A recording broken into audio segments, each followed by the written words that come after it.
I'm Thorn Dickinson. This show allows me to talk with Mainers working on the most important clean energy project to ever come to our state. We discuss how this project is providing jobs and other benefits today while creating clean energy for a better tomorrow. We're on the road to meet Jim Wright.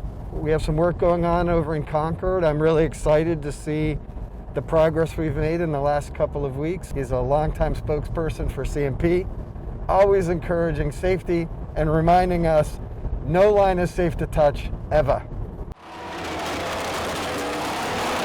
Thanks for coming out with us out in the field here today. Talk a little bit more about, we're out there for our first poll, which was exciting. Absolutely, and adding to it. Yeah, so what are we looking at here?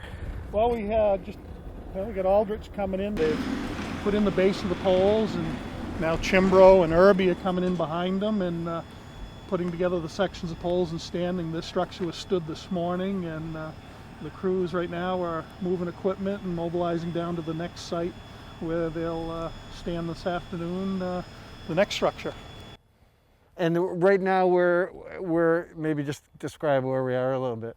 We're in on Concord, which is probably the Concord area. We're about in the middle of the new line that's being installed, the DC line, about halfway between the Lewiston area and up to the Canadian border. There was a third-party inspection that came through here on Monday, and they were very pleased with all the safeguards that were put in place. So that was good for the crew doing the work to get that report back.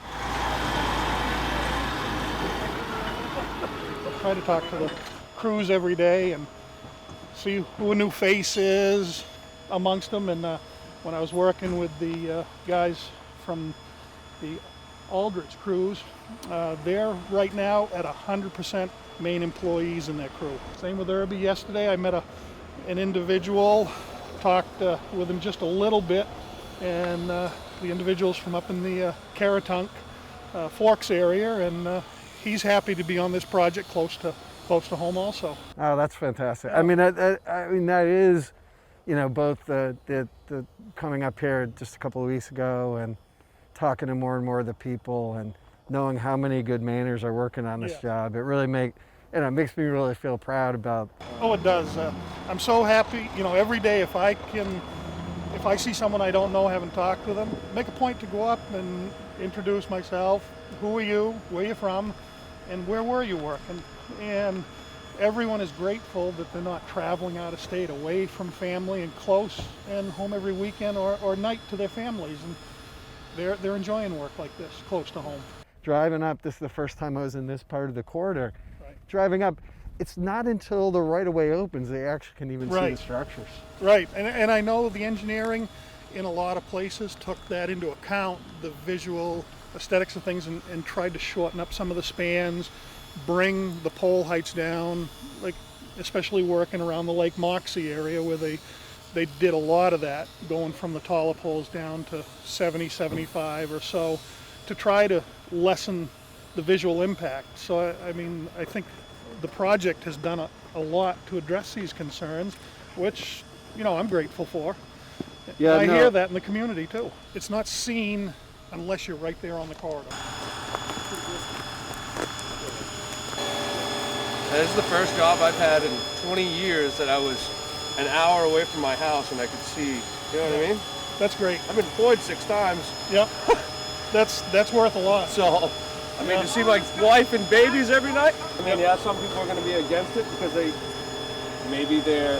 weren't filled in on the correct information on what was actually going to happen. You know what I'm saying? And how it's going to affect their area. Does it indirectly affect you or does it directly affect you? Right.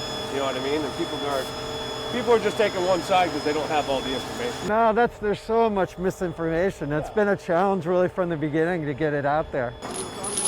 Who's going to bring money into these areas that they're never going to get? I mean, go talk to Bingham General Store. He already ran out of fuel once. Oh, did he really? Yeah, you know what I mean? You have to start pumping.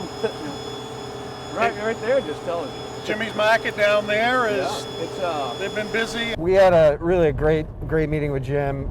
I was incredibly impressed with the progress that it made. You could see the thoughtfulness of the crews and how safely and environmentally sound they're working.